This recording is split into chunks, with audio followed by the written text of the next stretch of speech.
Breaking news చూస్తున్నాం. Group 2 పరీక్షలకు అధికారులు సర్వం సిద్ధం చేశారు. ఇవాళ రేపు 2 రోజుల పాటు పరీక్షలు జరగనుండగా పరీక్షా కేంద్రాల్లో అన్ని ఏర్పాట్లు పూర్తి చేశారు. కరీంనగర్ సిటీతో పాటు తిమ్మాపూర్, కొత్తపల్లి, కరీంనగర్ రూరల్ మండలాల్లోని కళాశాలలో 56 పరీక్షా కేంద్రాలను ఏర్పాటు చేయగా 26,977 మంది అభ్యర్థులు హాజరు కానున్నారు. ఉదయం మధ్యాహ్నం వేళల్లో 2 పరీక్షలు జరగనుండగా మొత్తం 4 పరీక్షలు జరగనున్నాయి. ఉదయం 9:30 మధ్యాహ్నం 2:30 లోపు అభ్యర్థులను అనుమతించనున్నారు.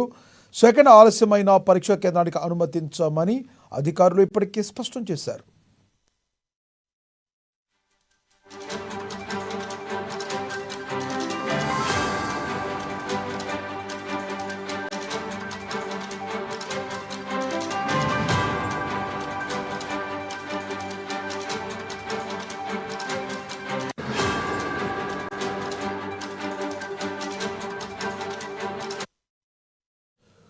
గ్రూప్ 2 పరీక్షలకు అధికారులు సర్వం సిద్ధం చేశారు. ఇవాళ రేపు 2 రోజుల పాటు పరీక్షలు జరగనుండగా పరీక్షా కేంద్రాల్లో అన్ని ఏర్పాట్లు పూర్తి చేశారు. కరీంనగర్ సిటీతో పాటు తిమ్మాపూర్, కొత్తపల్లి, కరీంనగర్ రూరల్ మండలాల్లోని కళాశాలలో 56 పరీక్షా కేంద్రాలు ఏర్పాటు చేయగా 26,977 మంది అభ్యర్థులు హాజరు కానున్నారు. ఉదయం మధ్యాహ్నం వేళల్లో 2 పరీక్షలు జరగనుండగా మొత్తంగా 4 పరీక్షలు జరగనున్నాయి. ఉదయం 9:30 మధ్యాహ్నం 2:30 లోపే అభ్యర్థులను లోనికి అనుమతించనున్నారు. సెకండ్ ఆలస్యమైన పరీక్షా కేంద్రానికి అనుమతించబోమని అధికారులు ఇప్పటికే స్పష్టం చేశారు.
గ్రూప్ 2 పరీక్షలకు అధికారులు సర్వం సిద్ధం చేశారు.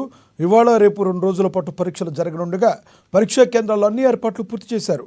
కరీంనగర్ సిటీతో పాటు తిమ్మాపూర్, కొత్తపల్లి, కరీంనగర్ రూరల్ మండలాల్లోని కళాశాలలో 56 పరీక్షా కేంద్రాలను ఏర్పాటు చేయగా 26,977 మంది అభ్యర్థులు హాజరు కానున్నారు. ఉదయం మధ్యాహ్నం వేళల్లో 2 పరీక్షలు జరగనుండగా మొత్తంగా 4 పరీక్షలు జరగనున్నాయి. ఉదయం 9:30 మధ్యాహ్నం 2:30 లోపే అభ్యర్థులను లోపలికి అనుమతించనున్నారు. సెకండ్ ఆలస్యమైన పరీక్షా కేంద్రానికి అనుమతించబోమని అధికారులు ఇప్పటికే స్పష్టం చేశారు.